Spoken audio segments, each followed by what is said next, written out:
Remember how in the last video I said I probably wasn't going to compartmentalise the build of the Hellcat because I'd kind of made a start across the board? Well, here's a video all about the cockpit. And the reason I'm having to do the cockpit now is in order to progress any further with the engine compartment, I kind of need to get the fuselage halves together, because I'm going to build the firewall and all the engine bearers and everything in situ, and obviously in order to get sort of proper sizing for the firewall as well, I'd rather have the fuselage permanently together. So in order to do that, why can't Edward just make locator pins? I mean, how difficult would that be? You know, this is the 21st century, for goodness sake. Anyway,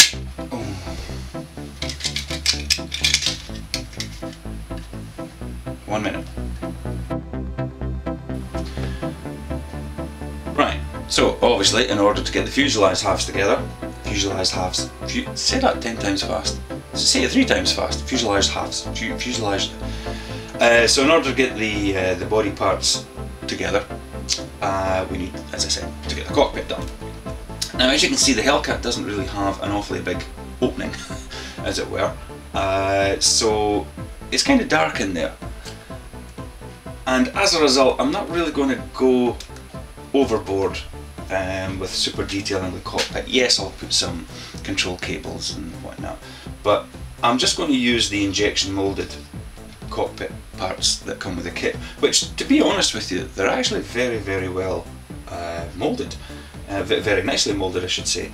A lot of really fine detail on it, which kind of begs the question, if they can do that in the cockpit, why not do it on the wheel wells and on the engine? But you know, ours not to reason why. I mean, I know a lot of people kind of sort of think, well, what's the point in super detailing a wheel well? Because if you're showing the plane, you know, nobody can touch it, nobody can pick it up, because you're not allowed to. And unless you put the thing on a mirror with some kind of light source, you can't see the wheel wells. I mean, some of the guys in our club are very, very good modelers, but they just don't put any credence into doing anything with the wheel wells other than what comes with the kit. Well, I can see their point in that regard, but certainly the cockpits do merit some detailing, which is, ironically, I'm heavily detailing the wheel wells, and I'm just going to use the bog standard cockpit. That makes sense, doesn't it?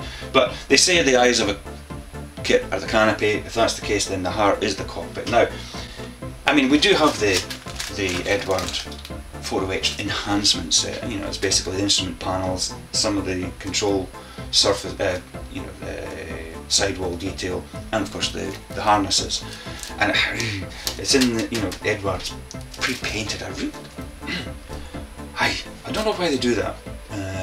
Well, I do know why they do it, but I wish they wouldn't do it. I mean, this is the interior green that I'm going to use, which is Mr. Hobby's interior green. They've imaginatively called it. And as you can see, well, hopefully the camera, I don't know if the camera's going to pick that up, maybe it's in shadow. Hang on, switch the big light on. Don't know if that helps. You can see it's actually quite a close approximation of what Edward are using as an interior green. But, I mean, seriously, how difficult would it have been for Edward to just supply this piece blank so that we could paint it and then give us these individual placards or whatever they are just to add on? But anyway, they haven't. It is what it is. Deal with it. So yeah, I've made a start on the cockpit, and again, you know, I mean, things like the rudder pedal, the rudder pedals. God, trouble with my tongue. Well, by the way, I'm making this video the same day as I made the previous video, which is why I'm wearing the same clothes, just in case you're wondering. I mean, I do change them.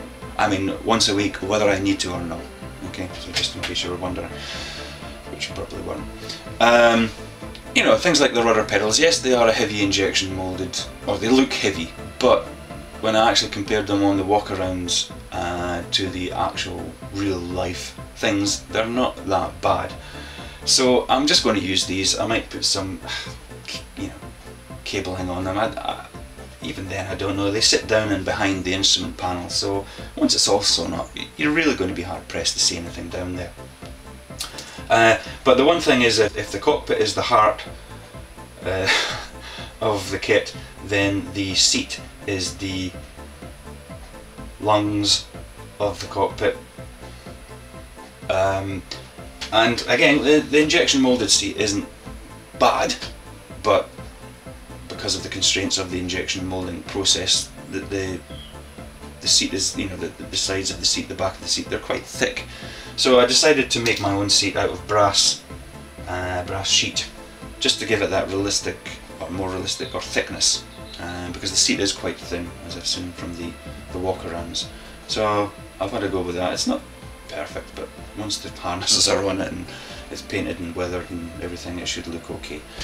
So there you go, we've made a start on the cockpit, and as soon as we get that done, we can get on to doing the engine area bit thing with the stuff.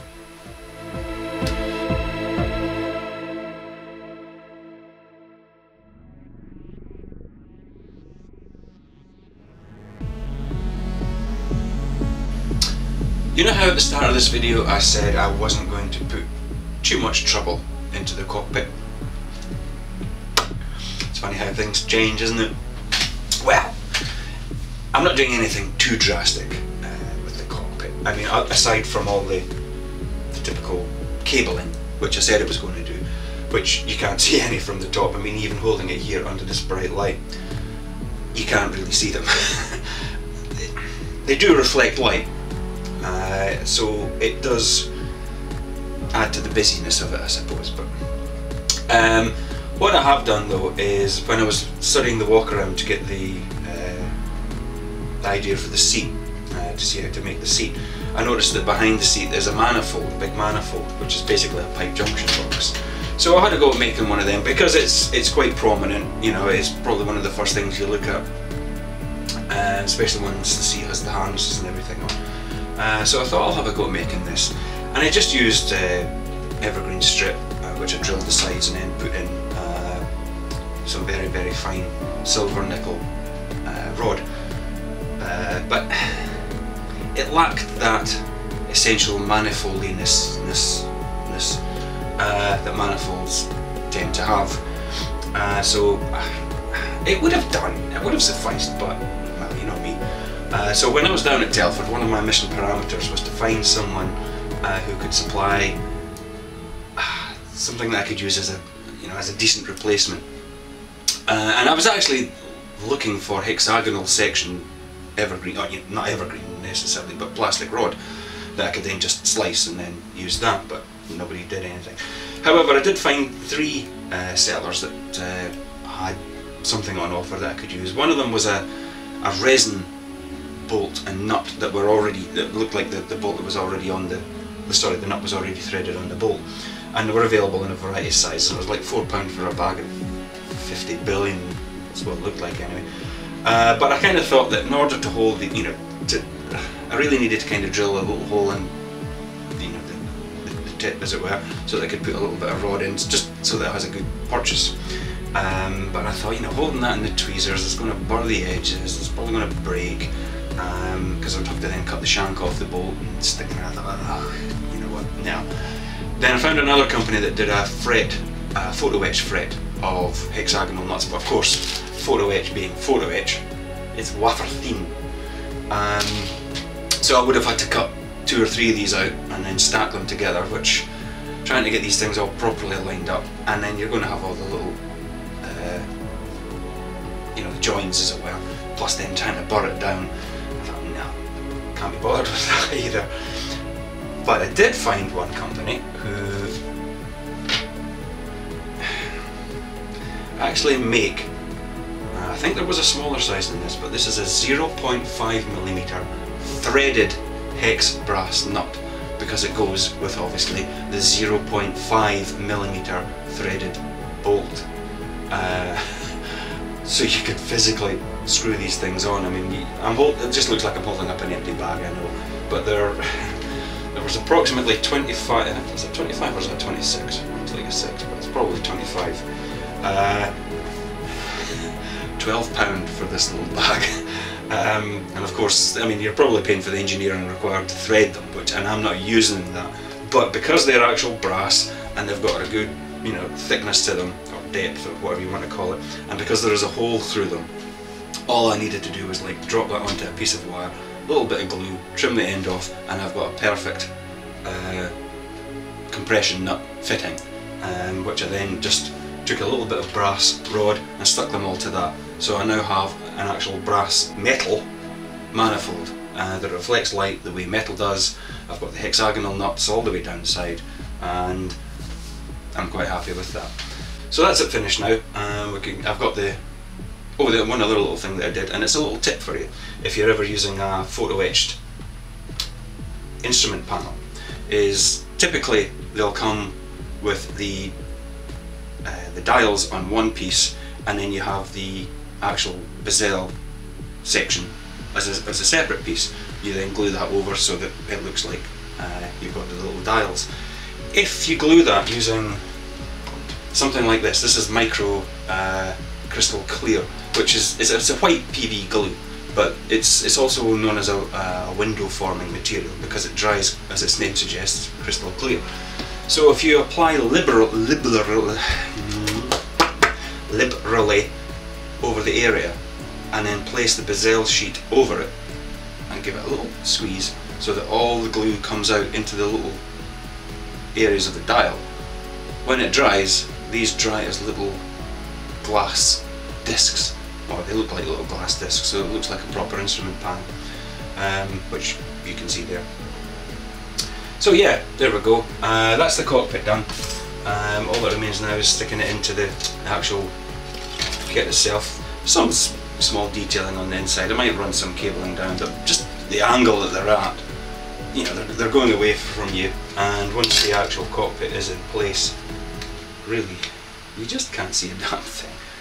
But I'll run some small cabling, but then that'll let me get on with the fun part, which I've never scratch built in this scale before, so that should be quite interesting. I've done 1/72, I've done 1/44, obviously.